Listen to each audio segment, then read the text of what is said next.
Қазақстан Республикасы Ішкі істер министрінің нұсқауына сәйкес маусым айының 18-19 жұлдызы күндері республика көлемінде жолда қабылдау акциясы өткізіліп жатыр.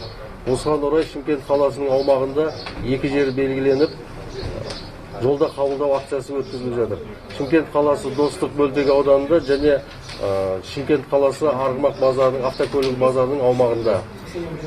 Бүгінгі күнде екінші тәулігінде өткізіліп жатыр. Бірінші тәулігінде азаматтардан 130-ға жуық сұрақтар келіп түсті. Оның басым бағыты жергілікті полиция қызметіне қатысты, көші-қон саласы бойынша, одан кейін айыппұлдардың мәселесі бойынша.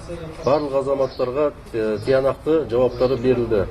Бүгін кешкі сағат 19:00-ге дейін, яғни 19-шы жұлдыздың кешкі сағат 19:00-ге дейін бұл акция жалғасады. Сұрақтарыңыз болатын болса, қойсаңыздар жауап беріледі. Халыққа көрсету, мамандандырылған халыққа көрсету орталығына келгенде мына жолда қабылдау акциясын көріп қалып, және де бір күн бұрын мен Инстаграмнан көрген болатын.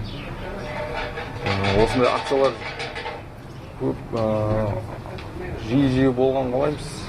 Бірақ сұрақтарды қойған, толыққанды жауап алдым. Рахмет полиция қызметкерлеріне.